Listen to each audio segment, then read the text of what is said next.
In section 3.2, we'll be discussing logarithmic, exponential, and higher order derivatives. So we've already talked about some basic logarithmic and exponential derivatives, and now we're going to involve the chain rule. So remember that the derivative of natural log of x is 1 over x. And for the domain of natural log of x, x has to be positive. The chain rule version of that, it just means there's something inside that natural log. And so that is what we're going to call u. And so what you notice here when I take the derivative of u, that the derivative is going to be 1 over u, and then I multiply by the derivative of u, du dx. Du dx is u prime. It's the same thing as that. Okay, so we could simplify it to just u prime over u. Let's also review some properties from Algebra 2, some log properties. These are all on your Stuff You Must Know cold sheet as well. So first of all, the natural log of 1 is 0. The natural log of a times b is natural log of a plus natural log of b. So I can separate the argument into two parts by adding it together. Natural log of a to the n is n times natural log of a, so I can bring the exponent out in front. And the natural log of a divided by b is the natural log of a minus natural log of b. So again, those are things you should already know. They are on your Stuff You Must Know cold sheet. Okay, let's go ahead and find some derivatives. So in part A, we have y equals natural log of 2x. So since there's something inside my natural log other than just x, then I know I have to use the chain rule version of this derivative. And so when I find my derivative, y prime or dy dx, I'm going to do 1 over 2x. That's the inside part. So whatever's inside goes in the denominator, 1 over that, and times the derivative of the inside. Derivative of the inside is just 2, and so that gives me 1 over x. The 2's would cancel out. You could do this in a different way using your log rules. So we know that y is natural log of 2 plus natural log of x if I use my properties up above. And so that means y prime, well, the derivative of natural log of 2 is just 0 because it's a constant. The derivative of natural log of x is 1 over x.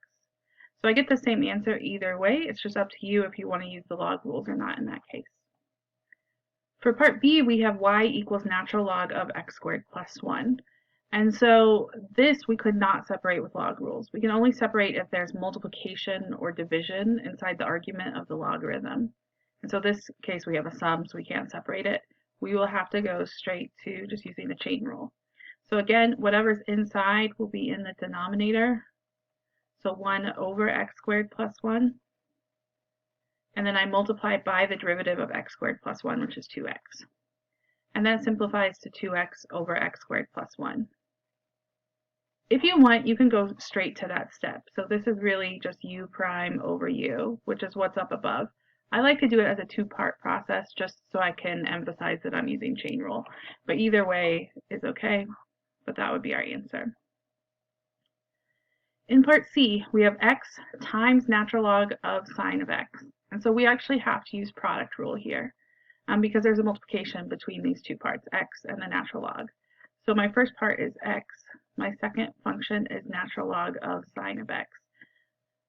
So when I use my product rule, the derivative of x is 1 times natural log of sine of x, second part stays the same, plus x times the derivative of natural log of sine x. So natural log of sine x, that derivative would be 1 over sine x times the derivative of sine x, which is cosine x. So we can rewrite this a little bit.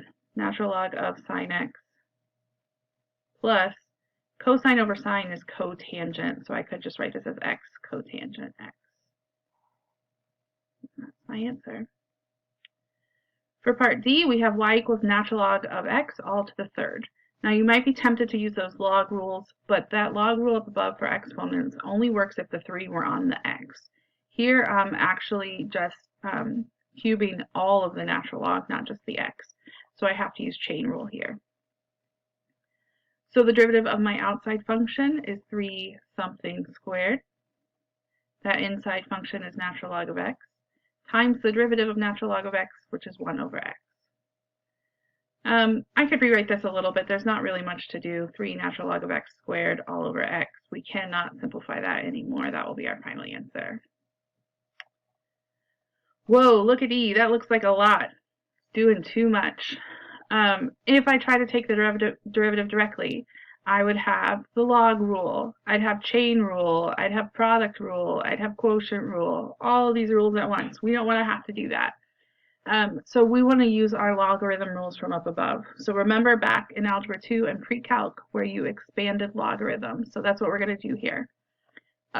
So anything that was in the numerator, any of those factors, will be positive. Anything in the denominator will be negative. And then also anything with the exponents, that's going to come out in front. So we are going to have this, I'm going to do it all at once, natural log of x plus 2 natural log of x squared plus 1. So that 2 again, that 2 right there, that was my exponent is now my coefficient.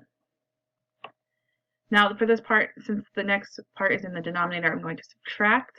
The exponent there for the radical is 1/2 natural log of 2x cubed minus 1. So I have these three terms now, and so I'm going to have to take the derivative of each one. But now, instead of having to use product rule and quotient rule and chain rule, all those things, I can just take the derivative of each part one at a time, just using the log rule. So the derivative of natural log of x is 1 over x. The derivative of 2 natural log of x squared plus 1 would be 2 times 1 over x squared plus 1 times the derivative of x squared plus 1, which is 2x, minus 1/2 times 1 over 2x cubed minus 1 times the derivative of 2x cubed minus 1, which is 6x squared. You could leave your answer like this, or we could simplify just a little bit. 1 over x plus 4x over x squared plus 1 minus 3x squared over 2x cubed minus 1. Let's review the derivative of the exponential function now. So we remember that the derivative of e to the x is just e to the x. Same idea for chain rule. It's just e to the u. Derivative of e to the u is e to the u times du over dx, or times u prime. So again, that exponent is going to stay the same. So whatever was there on the u is going to be there again, and then we multiply by the derivative of that part. So when I take the derivative of e to the 2x cubed minus 3x, my derivative will be just that exact same thing, e to the 2x cubed minus 3x. Then I'm going to multiply by the derivative of that exponent, which is 6x squared minus 3. Now it's okay to leave your answer like this. Make sure you have parentheses on the second part, but usually we're going to write that in front of the exponent instead of after, only so that we can be clear that this is not up in the exponent of that exponential function. And so you'll usually see it written like this. And as long as you have your parentheses right, it shouldn't matter. But it's just a nicer way to look at it. Okay, for b, we have e to the 1 over x. That is e to the x to the negative first. Remember, that's how we think of 1 over x to find the derivative. So when I take the derivative, that's e to the x to the negative first times the derivative of x to the negative first is negative 1 times x to the negative second power. So if I want to rewrite that, that's just negative e to the 1 over x all over x squared, because that exponent was negative there.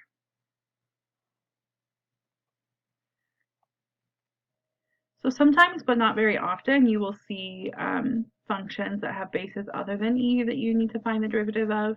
And so we will use these two change of base formulas that you learned in pre-calculus. Essentially what you just need to remember are these formulas here. They are on your Stuff You Must Know cold sheet again. If I'm taking the derivative of an exponential function with a base other than a, then I'm just going to multiply by the natural log of the base. And if I am taking the derivative of a logarithm with a base other than e, then I will divide by the natural log of the base, so natural log of a. I don't have to do that with e because natural log of e is just 1, and so it's not really there. So for part A, we have y equals 2 to the x. I'm just going to use this first formula here. I've got 2 to the x, that's like a to the x. So my derivative is just the exact same thing, 2 to the x, times natural log of the base. So natural log of 2 times 2 to the x. And that's it. That's my answer. For part B, I'm just going to use the chain rule version because I noticed there's something in the exponent that's not just an x. And so I'm using this chain rule version here. And so my derivative is natural log of the base, natural log of 2, times 2 to the 3x, that part stays the same, and then I multiply by the derivative of the exponent. So the derivative of 3x is 3. You can leave your answer like that. You can put the 3 in front if you want. Just make sure you can tell what's in your exponent and what's not. For part C, we have a logarithm with a base other than e, so log base 10 of cosine x, so I'm going to use the chain rule version of that. And so my derivative is 1 over natural log of a, so that's natural log of 10, times cosine x. That's in the denominator. And then don't forget, I still need to take the derivative of that cosine x. That's what was inside. So that's negative sine x. I can simplify this a little bit. Negative sine over cosine is negative tangent x all over natural log of 10. And there's my answer. So the last part of this section, we're going to talk about higher order derivatives. That just means when you take the derivative more than once. So far we've looked at the first derivative, so y prime, f prime, dy dx. But we can take the derivative of the first derivative and we would get the second derivative. So that's y double prime, f double prime, and then the second derivative with Leibniz notation, it looks a little confusing, but what this really is I'm taking the derivative of the first derivative. So I'm taking the derivative of the first derivative. And so what you'll notice when you write it there, I see the two d's but just one y. So that's why it says d squared y over dx squared. I'm really squaring that whole dx. Don't get too worried about writing out that notation, but just notice when I look at the number there, it gives me what derivative it is. Once I get up to the fourth derivative, I'm no longer going to use those tick marks for the primes because it's just going to get too messy. And so we'll start using what looks like exponents, but you'll know it's not an exponent because it has parentheses there instead. So you'll know that that means derivative. Same thing here. All right, and then just in general, you could say the nth derivative. So for part A in number 4, we're going to find f double prime. So that means I need to find the second derivative. So I start by finding the first derivative. F prime of x is 3/2 times the derivative of x cubed, which is 3x squared, plus 10x minus 6. I can simplify that just a little bit. You usually want to simplify before you take your second derivative. Now I take the derivative of that to find my second derivative. So the derivative of 9/2 x squared would just be 9x. The 2's cancel out. Plus the derivative of 10x is 10. Derivative of minus 6 is 0. Okay, part B, we want to find the fifth derivative. Seems like it's going to be a lot of work, but when we just have polynomials, it should be pretty easy. F prime is negative 12x cubed plus 21x squared minus 10. F double prime, negative 36x squared plus 42x.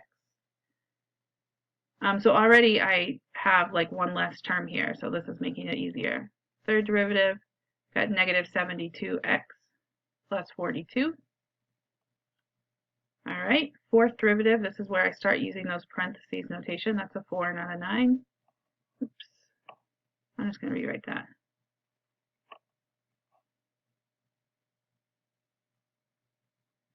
That's going to be negative 72, and then the fifth derivative will just be 0. And so you might have actually been able to figure this out ahead of time. If you're taking a derivative and the degree is more than your exponent, so here this is 5, my exponent is 4 on a polynomial, that derivative will have to be 0 because essentially you're going to reduce the degree down by 1 each time. So by the time I get to 5, I won't have any degree left.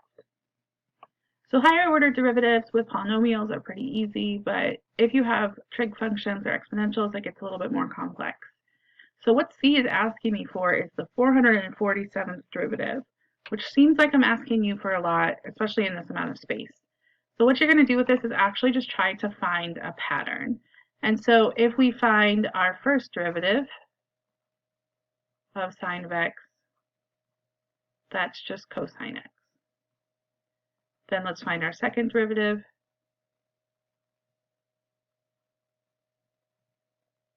That would be negative sine of x, because now I'm taking the derivative of cosine. The third derivative, I'm taking the derivative of negative sine of x, is negative cosine x. And then if I find the fourth derivative,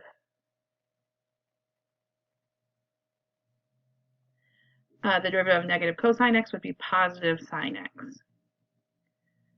What you want to notice here is now I'm back at where I started. I started with sine and I end up with sine. And so what's going to happen is that this is going to repeat every 4 derivatives. So then if I take the fifth derivative, it would be back at cosine x.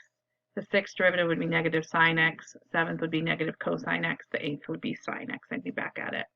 So if I want to find the 447th derivative, I'm just going to take 447 divided by 4. That is 111, remainder 3. So I would go 1, 2, 3. It has to be equal to this derivative here. And so the 447th derivative of sine x is equal to negative cosine x. So you just have to think smarter, not harder here about those patterns. Let's try to do the same thing for part D. We want to find the 19th derivative of y equals e to the 5x. So the first derivative would be e to the 5x times 5, or 5e to the 5x. My next derivative, again, I'm just going to multiply by the derivative of the exponent here, which is 5, so I'm going to have 25e to the 5x. Third derivative, I'm going to have 125e to the 5x. Fourth derivative, I will have 625e to the 5x. So let's pause for a second and see if we can see a pattern. So each time I'm multiplying by 5. So these coefficients are now powers of 5. This is 5 to the first e to the 5x, 5 squared e to the 5x, 5 cubed e to the 5x, and 5 to the fourth e to the 5x. And so what I recognize is that that exponent matches the derivative. So if I'm taking the fourth derivative, it's 5 to the fourth. And so then I can say the derivative, the 19th derivative, oops, that's an x, not a y, sorry about that, would have to be 5 to the 19e to the 5x. Please don't figure out what that number is. We don't. We're not worried about it. Okay, last one, part E. We want to find y double prime when y equals cosecant of t. So you should remember from 2.6 that the derivative of cosecant of t is negative cosecant t times cotangent t. And so now when I take the second derivative, I will have to use product rule. So my first part is negative cosecant t. My second part is cotangent t. So I'll have the opposite of the derivative of cosecant, so that will be positive cosecant t cotangent t. There's a lot of t's here, times cotangent t. Minus cosecant t times the derivative of cotangent t, which is negative cosecant squared t. Remember, those are derivatives from 2.6. Simplified just a little bit, we've got cosecant t times cotangent squared t plus cosecant cubed t. You could factor out a cosecant if you want, but you don't have